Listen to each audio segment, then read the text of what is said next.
Jeff asked me to jump on and do a real quick little video devotional to share with you guys about something that has encouraged me or been relevant to me lately. So I'm going to share with you today a Catholic prayer called the Litany of Humility.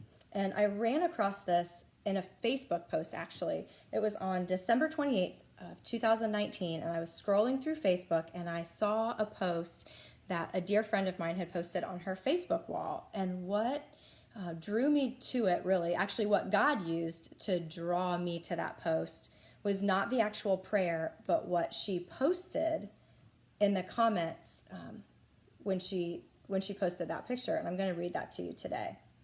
She said, "My heart just shattered into a million pieces when I first read this prayer.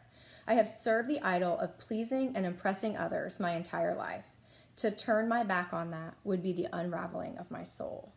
And God just really spoke to me in that, and I felt so much of myself in her words that I knew I needed to pursue the Litany of Humility. I'd never even heard of it before, so it was something that He really spoke to me through that, and I'm going to share it with you. I'm going to try to read it kind of quickly. It's broken up into 3 sections. The first section, it is all about asking Jesus to deliver us from the desire of different things. And the second section is asking Jesus to deliver us from the fear of things. And then the third section speaks to praying that Jesus grant us grace, that we would think more highly and wish better for others that are around us. So I'm going to quickly read that to you. "O Jesus, meek and humble of heart, hear me. From the desire of being esteemed, deliver me, Jesus. From the desire of being loved, from the desire of being extolled, from the desire of being honored, from the desire of being praised, from the desire of being preferred to others, from the desire of being consulted, from the desire of being approved, deliver me, Jesus.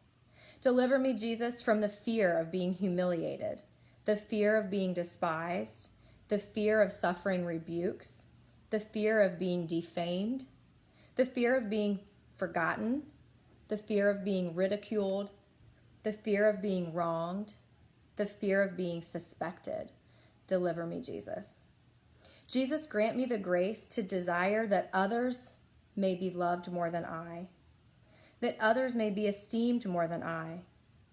Jesus, grant me the grace to desire that in the opinion of the world, others may increase and I may decrease, that others may be chosen and I set aside, that others may be praised and I unnoticed, that others may be preferred to me in everything, that others may become holier than I, provided that I may become as holy as I should.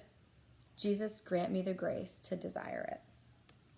So when I first read that, I kind of struggled with it, and I thought, those are all good things, especially in the beginning, being loved and honored and praised. Like, isn't it okay to desire those things? And it took me a little while to kind of reckon with what God was putting on my heart and put on Grace's heart with it. And it's that if those things when they become idols, then they're driving our actions and they're driving our behaviors, and we're not acting out of wanting to please God or pursue a relationship with Him, but all of these things in the opinion of the world and of others. And so it quickly can become idolatrous. And we talks about that.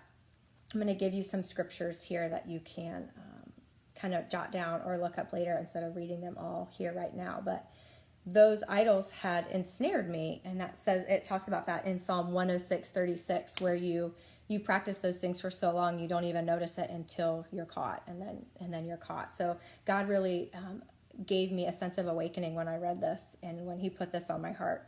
2 Timothy 1:7, obviously God did not give us a spirit of fear, but so often out of being afraid of being forgotten or wronged or rebuked, that maybe we're doing something different. I know that maybe I was doing things differently just out of fear, and that ultimately reflects a lack of trust in the God that created me and the world and you and everything in it, and trusting in the fact that He knows what's best for me.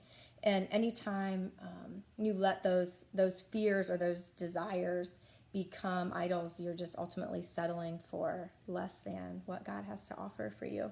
So a couple other verses, Ephesians 1:7 and 1 Peter 1:18 through 19. You can look those up again on your own time and see how those things relate to the Litany of Humility. I asked Jeff if he could post a picture of it here in the comments so you could see it yourself. And I've probably only prayed effectively through maybe 2 or 3 of these 24 things, and I know this is going to take a lot longer for me to kind of work through than just a couple months. I mean, I haven't even really gotten to the second section yet, but I was just so encouraged by the way and the passion that God pursued me. And I wanted to encourage you today that no matter where you are, whether you're close to him or you're far away, that he is a God that pursues us. And so I just would pray that you feel encouraged by that, and have a great day. Thanks.